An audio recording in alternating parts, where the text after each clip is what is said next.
I'm Brad Whitchurch. Welcome to another episode of Clean Talk, the show where we talk to thought leaders about all things infection prevention. And we've got an outstanding guest today, Luis Encinosa with Nicklaus Children's Hospital. Luis, thanks for being with us. Thank you for having me. It's a pleasure. I really appreciate you being here. And I know it's a little odd to be on a podcast wearing a mask, but we are here at HIMSS 21 in Las Vegas, Nevada, the first live trade show exhibit for healthcare since COVID. And so they put some procedures in place. Yes. Yeah, so we're all vaccinated. We're all wearing masks. We've got seal shield disinfection stations throughout the halls. How do you feel about being at a live event here during the COVID pandemic? I got to tell you, it has been absolutely fantastic. I've been looking forward to this. I'm like, I get to see people, I get to meet people, talk to people. Teams only go so far, right? So once you start talking to people, you see them eye to eye, you're talking to them face to face. You know, I'm Hispanic, I'm Cuban, so we talk a lot with our hands. And when you're doing stuff in teams and you don't have your camera on for whatever reason, you're doing this and you're looking like a fool. This is what I imagine like voice actors you're working on.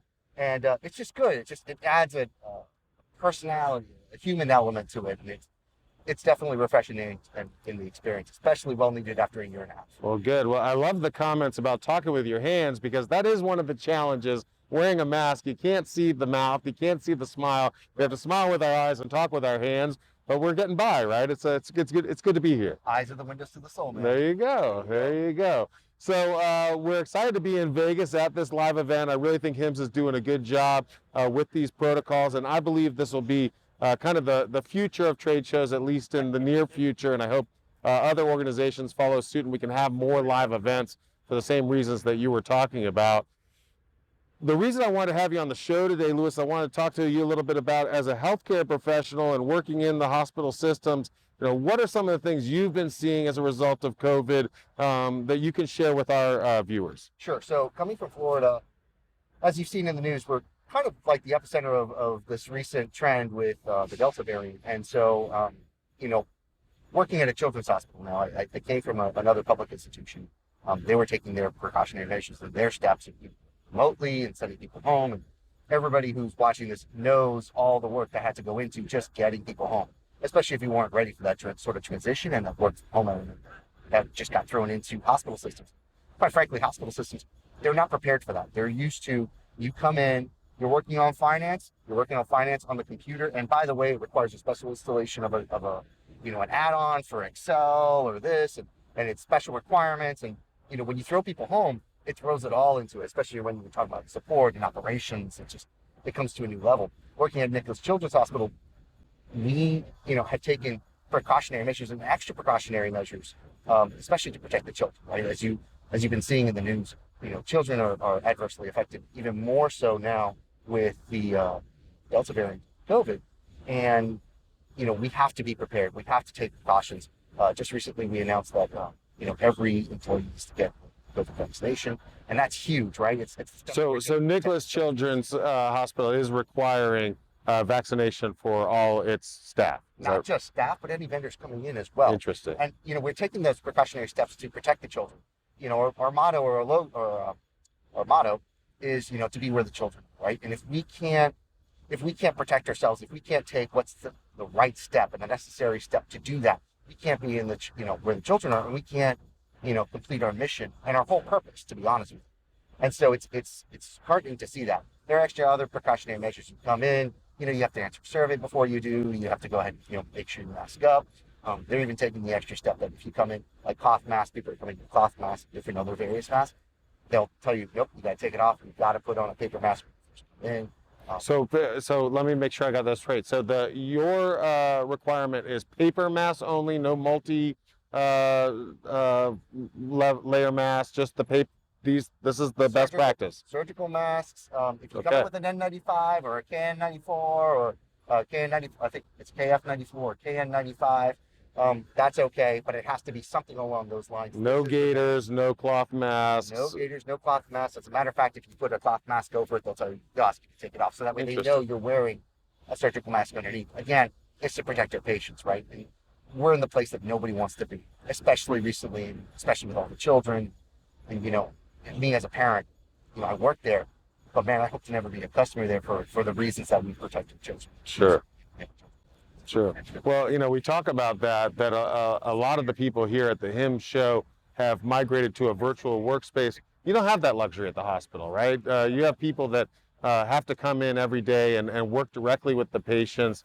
Now, do you have some staff that has migrated to a virtual or a hybrid method? For sure. So if anybody can go virtual, we're making them go virtual.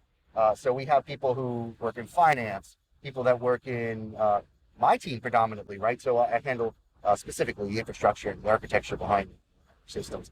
And we've sent all of my staff home, except for if you have to mess with a switch, if you got to mess with a server, rack and stack kind of thing. Yeah, you're coming in. But if you do your work from home, you're doing your work from home. There's no reason to put that risk for employees. There's no reason to put that out there to contribute to the numbers that we're having, right? Again, 1 in 5 cases. It's not like we're shy of cases, and we're trying to prevent that preventing the exasperation of that. So the people that can work from home do work from home. You put in extra procedures to protect the workers and the patients, other than the masks and the questionnaires and the vaccination mandate. Is there anything else that has changed in your workplace as a result of COVID? Sure. So as with every hospital that I've been in, because now it's been a few hospitals within this period, infection prevention has definitely gone up, right? And that thought process, right? So now everybody's being extra diligent. Did you go ahead and did you sanitize your hands? Did you use the wipes on the devices? Did you make sure that you've documented that and you've done that procedure? That whole workflow where maybe there wasn't that strict adherence to that in the past with the nursing staff or with the doctors. Now you have people who are being, leaders in that and saying, hey, don't forget to do that. Hey, you got to do that. And make sure to use the sanitizer. Hey, when you come out and you come in, there's that extra thought process with that, and everybody's actually contributing more to that. Outstanding. Now, you work in the hospital, but you're on the IT side. Have you taken on a hybrid role? How was your role changed? For sure. So predominantly before, COVID, I was hands-on. I was there. I was running. I was fixing stuff. I was running around with everybody. Once COVID hit, I unfortunately didn't have the luxury of being full-time remote. And so I started to do a hybrid, through this whole process. Even in the new role, I have the luxury where I could be more work remote, but I can't take it. Switch goes down. I'm there in the closet with my guys and trying to make sure that we're making sure it's coming up, it's coming fast. To answer your question, yes, I have taken a more hybrid role compared to where I was 2 years ago, where I was in person all the time in the office Monday through Friday. Well, I know you have a family at home. How has that been affected by you now working part-time at home? Negative ramifications, positive ramifications? What have been the changes in the home life? So I'll tell you this, when COVID first hit, we didn't know what was going on. We didn't know what was happening. At that time, I was working at a public safety net hospital. We were getting the influx of cases. We were having to close units.